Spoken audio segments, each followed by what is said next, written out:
Well, welcome out there to my program once again. Always a pleasure to be here and always a pleasure to have you out there in the audience. I have a little poster that I found here in the studio, and I think it has some good information, and I'd like to let you know what's going on. This is the, it's going to be an occasion at the St. John of God, this is the St. John of God Feast. This is in Somerset, and it's going to be held from July 22nd to the 24th. It's 996 Brayton Avenue in Somerset. So they got quite a Friday night on the 22nd from 5 to 11. Well, they'll have actually it'll be open at 5, but there'll be music from 7 to 11. Saturday night, the 23rd. Music from 7 to 11 again, and that's by Kings Row. That's pretty. They're a pretty popular group in this area. They've been around for years. So then you have Sunday, and that's 12 to 10 p.m. Kitchen's going to be open, so it's going to be quite a time, I imagine. Get all kind of food here: Portuguese, American, Polish, and barbecue. So it's place to go if you have time. July 22nd to the 24th in Somerset.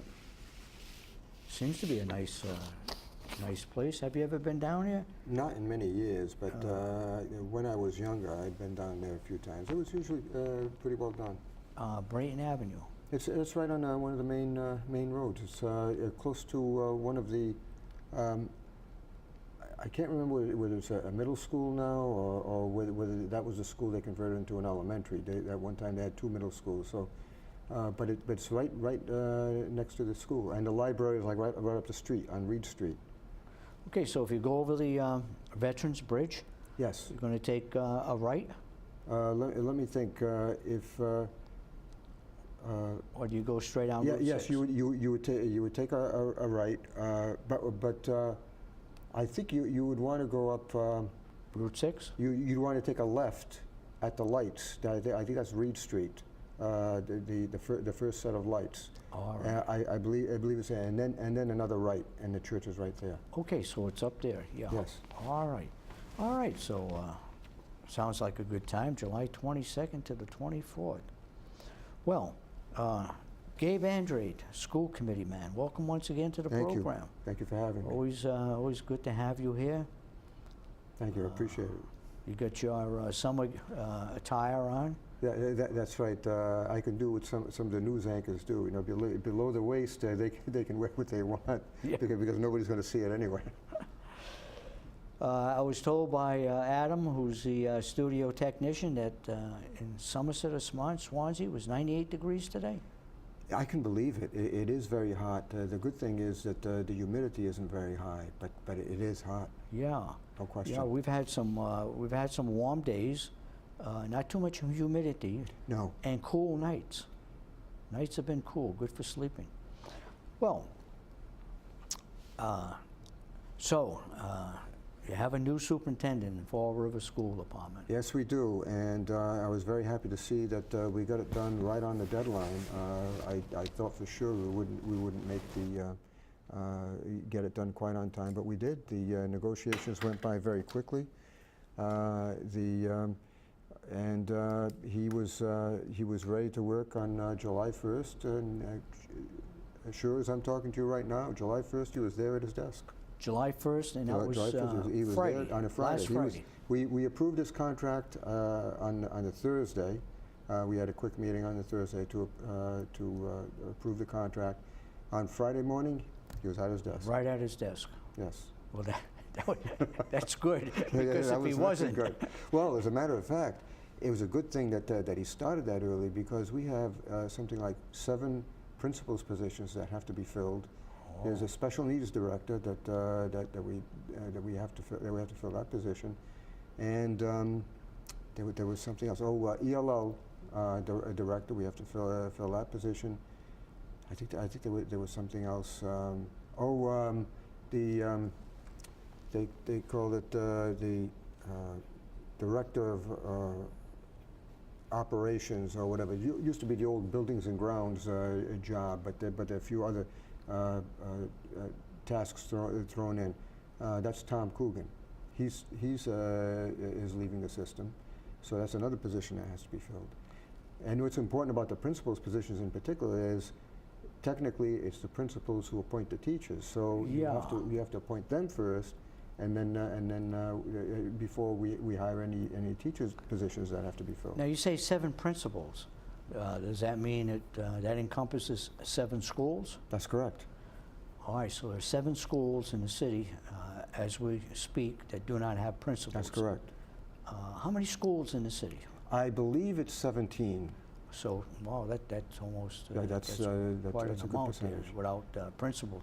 But it's only July, so there is time. Right. The only thing is, the Now, scary let thing. me ask you this: is that the superintendent he gets to interview people for that position? He will interview any most administrative positions. So all the principals would be his responsibility in terms of hiring.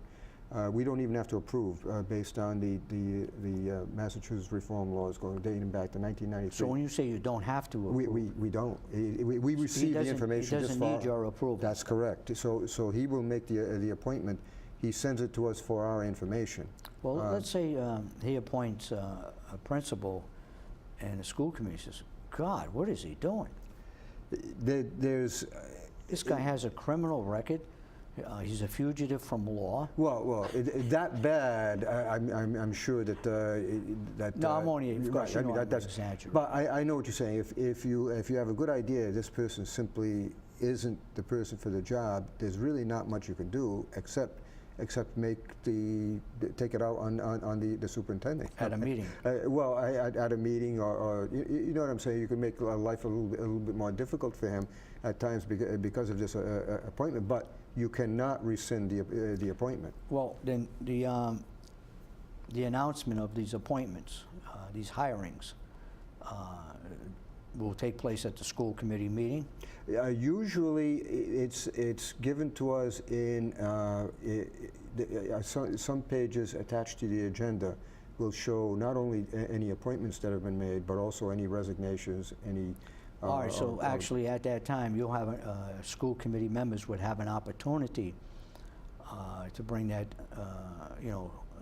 person up as far as a subject of maybe questioning. It hasn't happened. It hasn't happened while I've been on the committee, and even if someone did, I mean, the appointment is made. It's not going to be. But it still could be aired as far as. It could be aired, but. Who sets the salary? That's a good question. At one time, it used to be contractual. You would have let's say all principals. There would be guidelines. For instance, the size of the school. If it were a single unit school, for instance, so much. If it's a double unit school, it would be perhaps a little bit more because it's a double unit. Now it's negotiated. Each contract is negotiated separately with the superintendent. Now there's no union that covers the principals. Some of the administrators are covered by a union, in which case that's locked into the contract. But principals, that would be between the principal and the superintendent. So actually, a superintendent, in that sense, has quite a bit of discretion. Absolutely. So a superintendent could possibly bring people or hire people that he's known in previous school systems. Absolutely. All right. So if there's a principal out there that would like to, change, locations or possibly get an additional amount of money, this could be an opportunity through a new superintendent. It certainly could be. Now, once the principals are in place, or as they're in place, are they the ones who hired the teachers? It's sort of, technically yes. However, you heard the caveat about appointments, let's say to the Supreme Court, for instance, or even an advisor to the president or whatever. It's the president's appointment with the advice and consent of the Senate. It is the principal's appointment. However, he works for a superintendent, if you catch my drift. Right, but the school committee then, once again, has no real say. None. So if your principal says, or decides he's going to hire someone like his brother Do we have... and his sister we have nothing. and his cousin? Well, I we mean, might... Does this sound like patronage? Yeah, well, it certainly does. We might bring it up to the superintendent. Hey, what's going on here? But no, we can't. We really, generally speaking, we can't get involved in the appointment process. Okay, but isn't this a complaint area that people out, in the audience listening have had for years? Sure, they could, and I'll tell you exactly what the thinking of the people who put this into the education reform law were having. It's the old P word, politics. So if you're an elected official, the supposition is that you play the game. So you make these appointments of your friend, your friend's friend, your cousin, or whatever. Yeah. So they supposedly, to take the politics out of the school systems, they made it so that the elected officials would have nothing to do with appointments, and they left it to the superintendent or the building principals. What they either didn't realize or conveniently forgot was that they're human beings too, and human beings anywhere in private business, in any situation, play the game themselves. Okay, so it's not considered a conflict. No, It's not something that needs to be aired. If it were a relative, it probably would be a conflict. All right, so if I'm a not principal absolutely sure, hires his sister, it might be a conflict. And is this brought? How does this get to the school committee? I've never seen it happen, frankly. I've never seen it happen. All right, so a principal should be very careful not to hire his sister. I would but let say the other yes. principal at the other school. That's correct. All right. They'll let the superintendent. These are called musical jobs, right? That's correct. My hands are clean. I haven't had anything to do with it. But you can. This other guy happened to hire him. All right, people out there know. So anyway, here we are. It's a few days after the 4th of July. When is school starting? Ooh, I don't. I have a calendar. Usually at after home. Labor Day? It's and I think it's still, that hasn't been changed. There's been talk about possibly starting school prior to Labor Day, but we haven't negotiated with teachers to do that yet. So it may come sometime in the future, but not this year. Yeah, and why would that be? To move it up. Yeah. First, there are a number of schools in the area that are already doing it. It probably will help you in terms of snow days.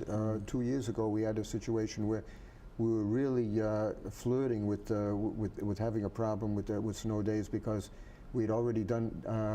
I think we had already had our 5 snow days, and it was that terrible winter that we had. Yeah. And we were all praying that we didn't have another snow day, because we'd have to make it up. You have to make it up later and later into the summer. People usually pray for rain, but you were praying for no snow. For no snow, and you can't. You actually can't. There is an actual deadline. Besides the whole idea of people planning vacations and buying tickets and that sort of thing, you cannot go into July to make up days, because that's the new fiscal year. So you cannot. I believe you cannot, by law, actually extend the school day. But you could have a Saturday school day. You could. You would have to. And in fact, that was. I believe that was talked about that year, just in case. Yeah.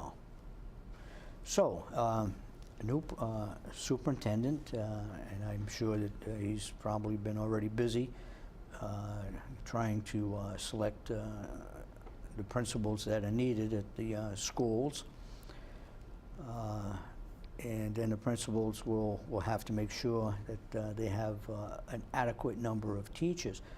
We were talking about teachers the other day that maybe 30 or 40 years ago, getting a teacher's position wasn't always that easy. No. But it seems that it's a lot easier now. In a way, yes. In a way, no.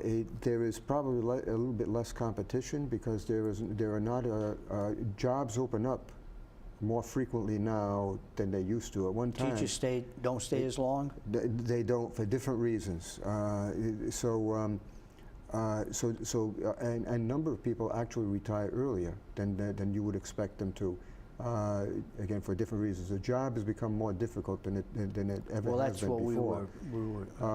So that's part of it.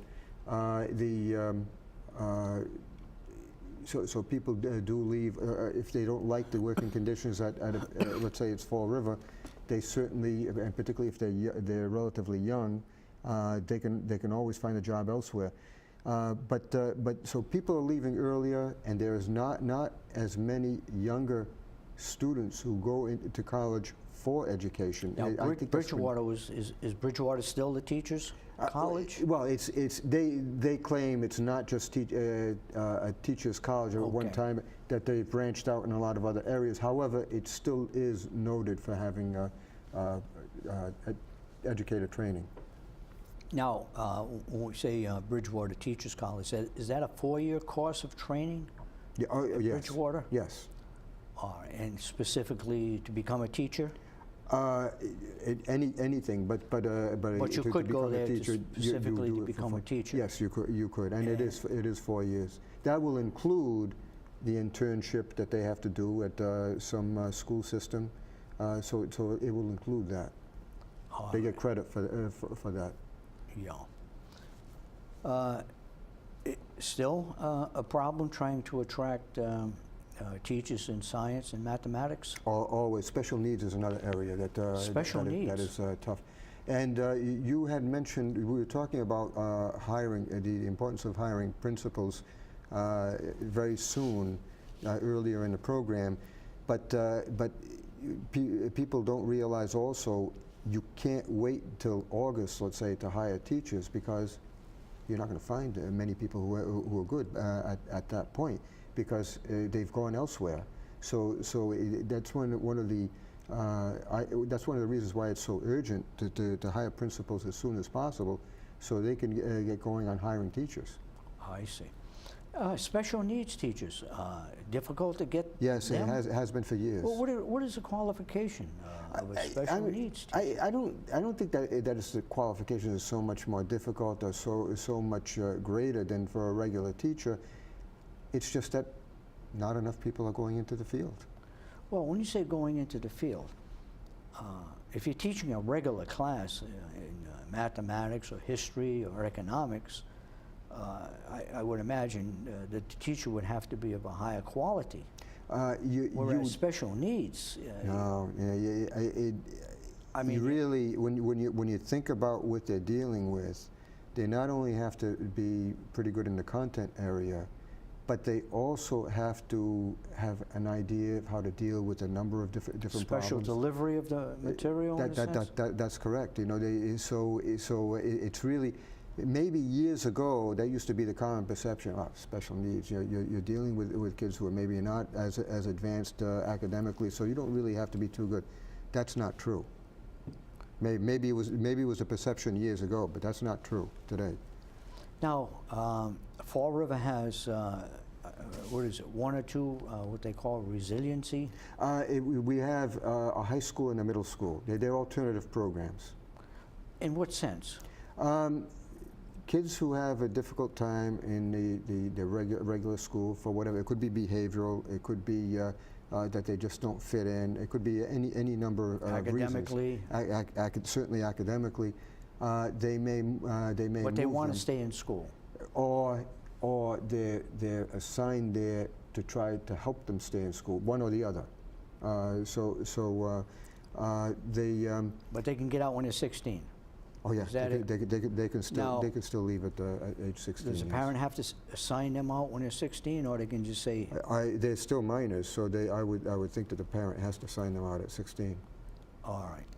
So, actually, a student could go from, let's say, Durfee to the Resiliency School, Mm-hmm. but maybe it's only temporary?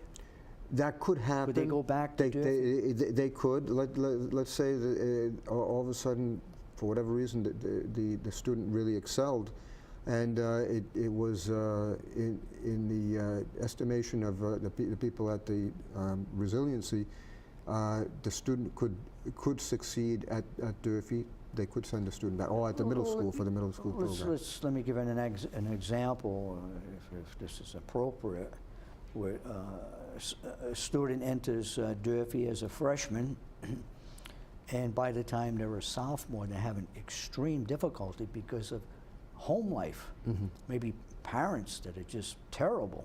You know, domestic problems in the house. There's just no chance of study. There's no support system, and they just are failing miserably. And they end up at the Resiliency School, but then their life is stabilized. Maybe their home situation gets better, or they're actually in a different home, and they start to rise back to what they were before. So. I mean, I've seen it happen back when I was working at Durfee. I would imagine that that it still happens today, because if the student has really improved tremendously to the point where it seems that he could take the challenge of going back to Durfee, whatever problems he may have had there are in the past, and he's developed the strength and the willingness to deal with them as he goes back. I don't see why they wouldn't counsel him to go back. Now, at the Resiliency High School, when they graduate, do they actually get a diploma? Yes, as a matter of fact, this year this year for the first time they actually had their own graduation. In past years, they would graduate with Durfee. So They have a separate graduation? this year, for the first time, they had a separate And they're graduation. awarded a diploma that's equivalent to Yes. the one at Durfee? Yes. All right, so basically it says they graduated from Durfee, or Now that's a good question. My guess is, I haven't seen it, but if they had their separate graduation, I would imagine that it's from the Resiliency RPS. Technically, it's a Resiliency Preparatory School. But I haven't seen a diploma, to be honest. So the with high you. school is the old Durfee Tech building? That's correct. Let me think. Is that the high school? Yes, it is. That the old... And the middle school is also there. They tried to break it up and so that they're in it's at different areas of the school. same yes. building? Okay, because that's a pretty big school. It is. Now I haven't been in it, so at some point I'd like to stop in and see, because you would not want to mix both groups. So Yeah, you know, the older kids got different ideas. you got it. So how many students roughly in that building? I'm Let me ask you not this absolutely question then. sure now. It's How does probably less than 200 total. how does a student get placed there? Let's say, is it because maybe the student is in a classroom, and does it come from the teacher? Does it, I think when I was there, it used to be the vice principal would have a lot of influence in that, and obviously the administration of that particular school would have some say. For instance, if they felt that the numbers were already too high at their school, that they would not necessarily pick up want to pick up someone new. But I would think that it might be pretty much the same now. Okay, we're getting now to the end of the program, and there's one other subject I'd like to touch on, if you know anything or much about it, and that's the proposal of a new charter school in the south end well, in the Maplewood section of the city of Fall River. The proposal is to put the charter school, this new charter school. Oh, is this the new charter school, or is this the new building for the Atlantis charter school, the existing charter school? Well, yeah. Okay. Okay. So that's what it is. Atlantis is on Townsend Hill, Correct. and they're going to move out of there. Is that it? I believe so. That's their plan. They had, now I don't know if this is where they plan to move, but I know they had bought some land Well, right that's on where the, they plan. on the pond. Yeah, they've been before the safety committee of the city council, not for any type of approval, but because the neighbors in the area are really worried that they might use, if you're familiar with Stafford Road, and to the left, Dickinson Street, I am familiar with Dickinson. sort of a narrow street, Yeah. very residential. Yep. And Atlantis Charter School wants to use Dickinson Street as the access to the new school. And it's kind of tight. And what the neighbors say, it's not a good idea. You should come in from Jefferson Street. So you got the Dickinson and Jefferson. Right, Jefferson, and then it that's where curls the around land- to the left. Yeah, that's where the land is. There's been, let me ask you now, how does, if parents want their child to go to a charter school, they just apply at the charter school? They apply, but my understanding is the student is chosen by a lottery system. So it doesn't matter how good or how bad a student is. It's by a lottery, and technically, to try to get a good cross section of the students that are in the city in Fall River. So It seems though that a lot of parents would like to have their child in one of these charter schools. that's some do. Is it because of better teaching at the charter school? Is it a safer school? I would guess that it's probably more than half of them look forward to that, mainly because they think it's a safer school. Well, that's the proposal. I believe it's a $40 million project. Yeah, It's quite an area. They mentioned that they have land that goes right up to South Watuppa Pond. So, I mean, it might be they've had that land for a number of years now. Oh, I see. This isn't recent. Okay. All right, Gabe Andrade, thank you for being on the program once again. Thank you for having me once again. We'll see Gabe in 3 weeks from now, and I hope everything goes well at the school department. I hope so too. Yeah, starting off good though. I think so. Any predictions, quickly? Yeah, I have a feeling the superintendent is going to work out well. Okay. Any questions about the school system, let us know. Thank you out there for watching, and I'll see you next time.